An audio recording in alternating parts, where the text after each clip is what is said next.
नमस्कार दोस्तों, स्वागत है आपका हमारे YouTube चैनल पर। अगर आप चैनल पर नए हैं तो प्लीज़ चैनल को सब्सक्राइब कर लीजिए और अपने दोस्तों को शेयर कर दीजिए।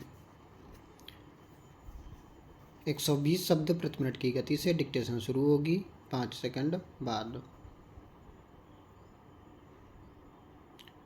Ready, start.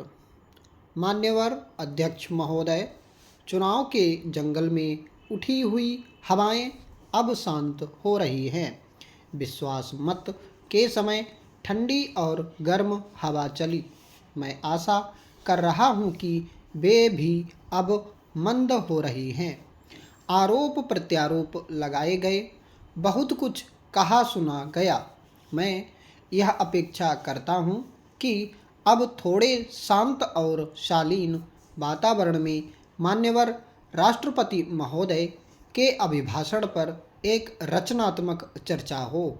मैं यह चर्चा प्रारंभ कर रहा हूँ। राष्ट्रपति के अभिभाषण में सबसे बड़ा जोर इस बात पर दिया गया है जो आज की आवश्यकता है। बदली हुई राजनीतिक परिस्थितियों की आवश्यकता है कि सहयोग, मेल मिलाप और सहमति के द्वारा देश की समस्याओं का समाधान किया जाएगा। यहाँ चर्चा हुई और उस चर्चा में यह बात कहने, उठाने और साबित करने की कोशिश की गई कि जनमत, जनता का आदेश, जनादेश किसके साथ है।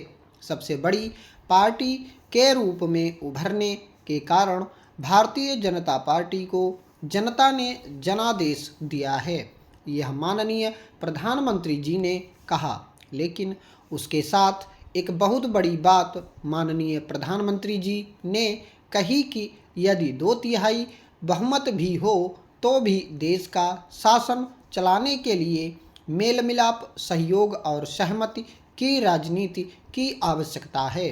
उन्होंने दो बातों पर गंभीरता से विचार किया कि एक, भारतीय जनता पार्टी सबसे बड़े दल के रूप में उभरी थी और दूसरा, भारतीय जनता पार्टी और मित्र दलों का गठबंधन सबसे शक्तिशाली गठबंधन था। लेकिन एक और विशेषता थी, यह गठबंधन चुनाव के पूर्व हुआ था, चुनाव के बाद नहीं।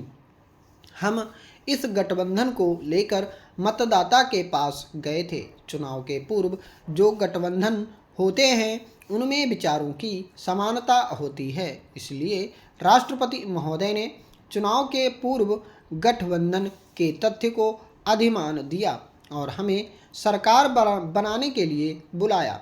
चुनाव में हम जनता के सामने दो प्रमुख लक्ष्य लेकर गए थे, एक देश को राजनीतिक स्थिरता देना और दूसरा देश को स्वच्छ शासन और प्रशासन देना। यह गठबंधन चुनाव के पूर्व था, इसलिए यह कहना गलत होगा कि यह गठबंधन केवल सत्ता के लिए था।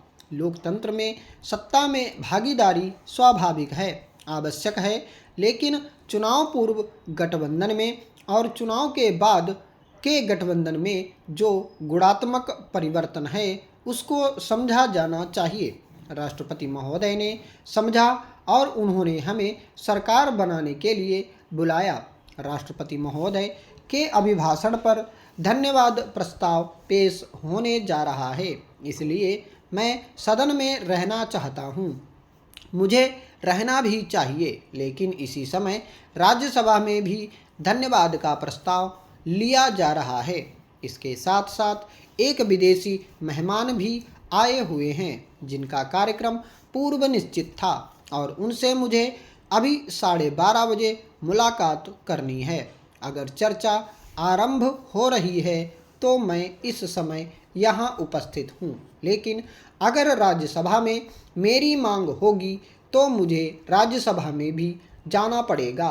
मैं सदन से सहयोग की आशा करता हूँ और आपसे अनुमति चाहता हूँ कि मुझे दोनों सदनों में समय बांटकर काम निकालने की इजाज़त दी जाए।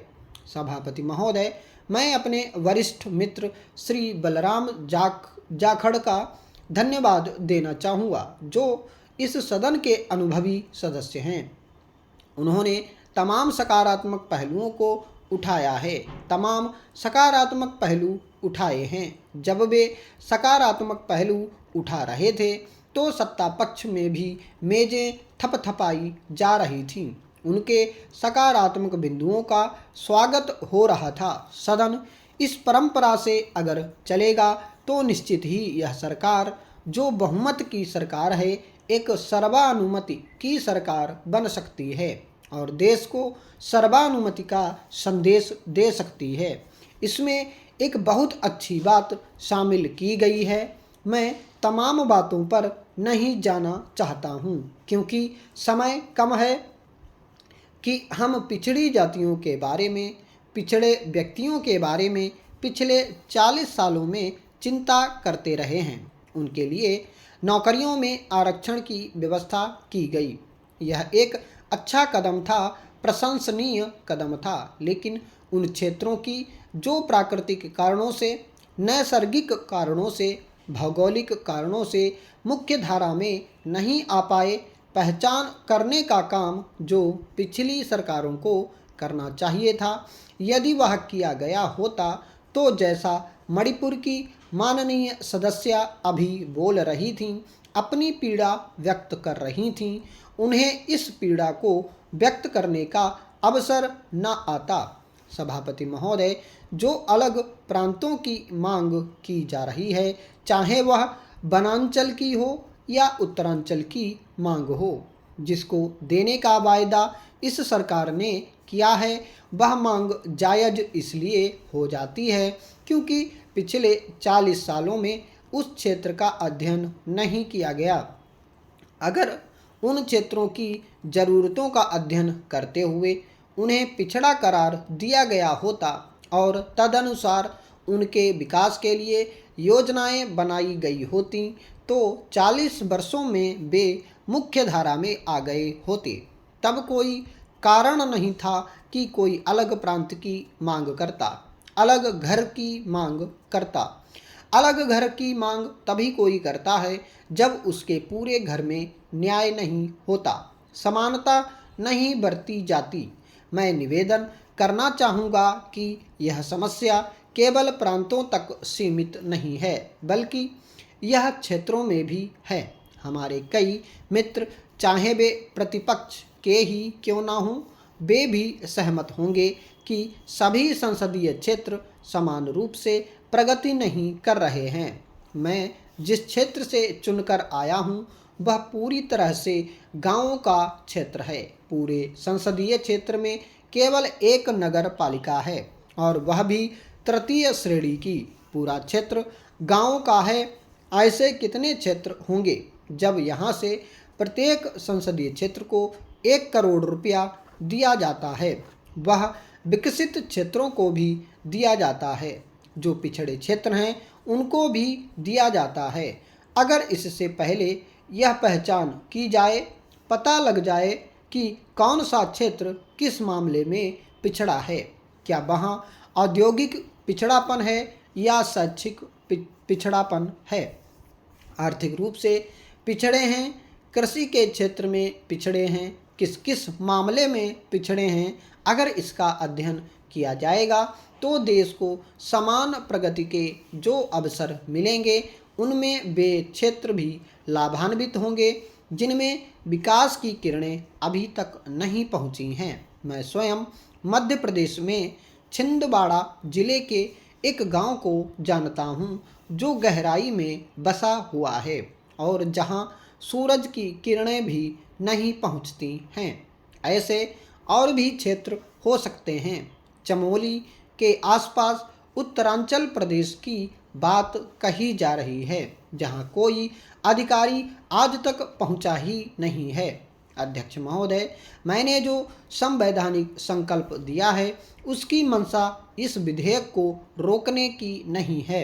इस विधेयक के बहाने चर्चा में हिस्सा लेकर अपने कुछ सुझाव देने की है, क्योंकि जिस अध्यादेश को संयुक्त मोर्चे की सरकार ने प्रख्यापित किया और उसको माननीय मंत्री जी आज सदन के सामने विधेयक के रूप में प्रस्तुत कर रहे हैं, उसके पास तो होना ही है।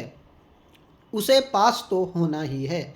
भारत के महामहिम राष्ट्रपति जी को संविधान की धारा 123 के तहत अध्यादेश प्रख्यापित करने के अधिकार मिले हैं। उसे सामान्य प्रथा नहीं माना जाना चाहिए। मैं सभी राजनीतिक दलों से और सभी सरकारों से साग्रह पूर्वक अनुरोध करता हूं कि जिन चीज़ों को अध्यादेश की शक्ल में 16 सितंबर 1997 और फिर उसी अध्यादेश को 27 दिसंबर 1997 को लाया गया, वह कोई ऐसा आवश्यक मामला नहीं है जिसके लिए अध्यादेश हमें लाने की जरूरत पड़ती।